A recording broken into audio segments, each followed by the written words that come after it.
সুপ্রিয় শিক্ষার্থী বন্ধুরা, আসসালামু আলাইকুম। ইকমার্স প্রোডাক্ট ভেরিয়েশনের দ্বিতীয় পর্বে আপনাদের সবাইকে আবারও স্বাগতম জানাচ্ছি। আমি ফ্রিল্যান্সার মান্নান। গত পর্বে আমি আপনাদেরকে এই পর্যন্ত দেখিয়েছিলাম, সেটি হচ্ছে যে কালার ভেরিয়েশন এবং সাইজ ভেরিয়েশন প্লাস প্রোডাক্টের যে প্রাইস ভেরিয়েশন, এই তিনটি অপশন কিভাবে আপনারা তৈরি করবেন, যেটা কিনা ড্রপ ডাউন আকারে আসতেছে। এখানে কালার ভেরিয়েশন এবং সাইজ ভেরিয়েশন, এইটা একটু বোরিং মনে হচ্ছে। এখানে ড্রপ ডাউনে ক্লিক করে আপনার কাস্টমার প্রোডাক্ট চুজ করবে, যেমন ব্ল্যাক সিলেক্ট করলে তারপর হচ্ছে আপনার ব্ল্যাক চলে আসবে, বাট এখানে আপনাকে সাইজটাও সিলেক্ট করে দিতে হবে। দেখুন ব্ল্যাক কালার চলে আসছে। তো এটি একটু বোরিং কাস্টমারের জন্য, বাট আপনি যদি ঠিক এমন একটি অপশন তৈরি করেন যে এখানে কালার সিলেক্ট করবে এবং শুধুমাত্র সাইজে LMS এক্সেল বা যে কোনো সাইজ এগুলো সিলেক্ট করলেই বাস আপনার প্রোডাক্টটা সহজেই শো করবে বা অ্যাড টু কার্টে চলে আসবে। তো এটা যদি হয় তাহলে কিন্তু অনেক সুন্দর হয়। তো আজকে আমরা এই বাটনগুলো কিভাবে তৈরি করতে হয় সেই বিষয়টা শিখব। খুবই ছোট্ট একটি ভিডিও হবে, আশা করি ভিডিওটি শুরু থেকে শেষ পর্যন্ত আপনি দেখবেন এবং কিভাবে এমন চমৎকার বাটন আপনার প্রোডাক্টের ভেরিয়েশন ক্রিয়েট করার জন্য তৈরি করতে পারেন। তো সেই বিষয়টা আমি এখন শেয়ার করব। আসুন আর দেরি না করে আমাদের যে মূল আলোচনা সেটা আমরা শুরু করি। তো প্রোডাক্টের এই বাটন ক্রিয়েট করার জন্য আমাদেরকে ড্যাশবোর্ডে যেতে হবে। ড্যাশবোর্ডে গেলাম, যাওয়ার পর আমাদেরকে একটা প্লাগইন ইনস্টল করতে হবে। তো প্লাগইন ইনস্টল করার জন্য প্লাগইনসে গিয়ে দেন আমরা অ্যাড নিউতে ক্লিক করব। অ্যাড নিউতে ক্লিক করার পর আমরা এখানে সার্চ করব হচ্ছে ভ্যারিয়েশন সোয়াচেস। দেখুন প্রথমেই আমরা যে প্লাগইনটি দেখতে পাচ্ছি সেটা হচ্ছে ভ্যারিয়েশন সোয়াচেস ফর ইকমার্স। এটা ইমরান আহমেদ, উনি প্লাগইনটি তৈরি করেছেন। আর এই প্লাগইনটি অলরেডি 2 লাখ এবং অ্যাক্টিভ ইনস্টলেশন রয়েছে, 482টা রয়েছে এর 5 স্টার রিভিউ। এরপর লাস্ট আপডেট হচ্ছে 1 ডে এগো, compatible with your version of WordPress. So আমরা নিশ্চিন্তে এই প্লাগইনটি আমাদের ওয়েবসাইটের জন্য ব্যবহার করতে পারি প্রোডাক্ট ভেরিয়েশনের এই বাটন ক্রিয়েট করার জন্য। তো এই জন্য আমি ইনস্টল নাও বাটনে ক্লিক করছি। প্লাগইনটি ইনস্টল হয়ে গেল, এখন আমরা অ্যাক্টিভেট বাটনে ক্লিক করছি। তো আমরা দেখতে পাচ্ছি প্লাগইনটি অ্যাক্টিভ হয়ে গেছে অলরেডি। তো আমরা এই প্লাগইনটির মাধ্যমে বাটন ক্রিয়েট করতে চাইলে আমাদেরকে এখন যেতে হবে হচ্ছে প্রোডাক্ট থেকে অ্যাট্রিবিউটসে। আমরা এখানে দেখতে পাচ্ছি দুটি অ্যাট্রিবিউটস রয়েছে, এর মধ্যে একটি হচ্ছে কালার অ্যাট্রিবিউটস, একটা হচ্ছে সাইজ অ্যাট্রিবিউটস। এই দুইটি অ্যাট্রিবিউটস আমি গত পর্বে আপনাদেরকে তৈরি করে দেখিয়েছিলাম এবং এর ব্যবহার দেখিয়েছিলাম। তো এই মুহূর্তে আমরা প্রথমে কালার অ্যাট্রিবিউটটাকে এডিট করব। তো এডিট বাটনে ক্লিক করছি। এডিট বাটনে ক্লিক করার পর সিম্পলি আপনারা নিচের দিকে আসবেন, এসে দেন যে টাইপটা আপনারা এখান থেকে সিলেক্ট করে দিবেন।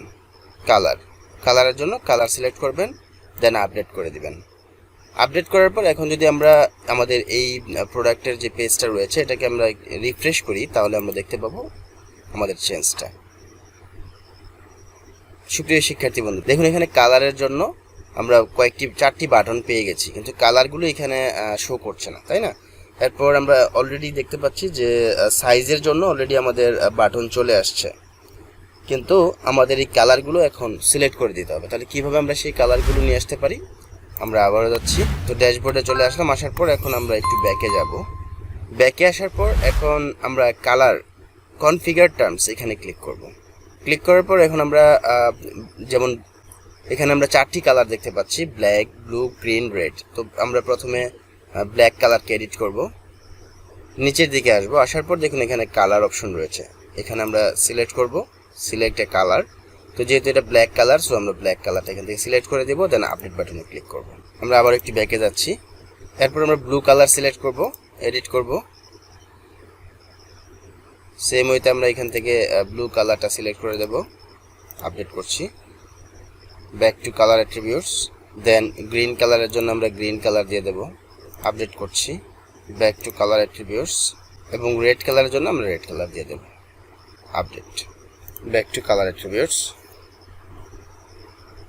দেন আমরা যদি এখন পেজটাকে রিফ্রেশ করি, দেখুন চমৎকারভাবে আমাদের কালারগুলো কিন্তু চলে আসছে। দেখুন আমরা যদি এখন একটা সাইজ সিলেক্ট করে দিয়ে দেন এখানে গ্রিন কালার সিলেক্ট করি, দেখুন গ্রিন কালারের ইমেজটি চলে আসছে। রেড কালার সিলেক্ট করি, তাহলে রেড কালারের ইমেজটি চলে আসছে। দেন ব্লু কালার সিলেক্ট করলে ব্লু কালার ইমেজটি চলে আসছে। তো আমরা দেখতে পাচ্ছি এখানে বাটনগুলো হচ্ছে গিয়ে রেক্টেঙ্গুলার মানে চতুর্ভুজ আকারে আসছে। তো আমরা যদি এটাকে সার্কেল আকারে নিয়ে আসতে চাই, ঠিক এরকম যেমনটা আমরা এখানে দেখতে পাচ্ছি, তাহলে আমরা এটা কিভাবে করব? আসুন আমরা এখন সেই বিষয়টা দেখি। এটি করার জন্য আমরা আবার ড্যাশবোর্ডে যাব, দেন এখান থেকে সরাসরি প্লাগইনসে যাচ্ছি, অল প্লাগইনসে। এরপর আমরা এখানে দেখতে পাচ্ছি যে ভেরিয়েশন সোয়াচেস ফর ইকমার্স, আমরা সেটিংসে যাব। এখানে দেখুন শেপ স্টাইল, অর্থাৎ rounded shape or square shape. আমরা বর্তমানে স্কোয়ার শেপ দেখতে পেলাম, বাট এটা এই মুহূর্তে স্কোয়ার শেপ সিলেক্ট করে রয়েছে, এই জন্য যদি আমরা এখন রাউন্ডেড শেপটা সিলেক্ট করে দিই তাহলে আমরা দেখতে পাবো এটার যে ফিচারটা সেটা চেঞ্জ হয়ে গেছে। সেভ চেঞ্জেসে ক্লিক করছি। এখন যদি আমরা পেজটাকে আবার রিফ্রেশ করি, দেখুন রাউন্ড শেপ কিন্তু অলরেডি হয়ে গেছে। তো এই হচ্ছে আমার ছোট্ট ভিডিও। যদি ভিডিওটি ভালো লাগে তাহলে অবশ্যই ভিডিওতে একটি লাইক দিয়ে দিবেন, আর আমার চ্যানেলে যদি আপনি একেবারে নতুন দর্শক হয়ে থাকেন তাহলে অবশ্যই চ্যানেলটিকে সাবস্ক্রাইব করে দিবেন, পাশে থাকা বেল বাটনটি প্রেস করতে ভুলবেন না। তো প্রথম পর্বটি যারা এখনো দেখেননি তারা অবশ্যই প্রথম পর্বটি দেখে দেন আজকের পর্বটি দেখবেন, তাহলে একদম পরিপূর্ণ ক্লাসটা বুঝতে পারবেন। তো সবাই ভালো থাকবেন, সুস্থ থাকবেন। আগামীতে নতুন কোনো বিষয় নিয়ে আপনাদের সামনে হাজির হব সেই প্রত্যাশা এখানে বিদায় নিচ্ছি। আল্লাহ হাফেজ, ধন্যবাদ সবাইকে।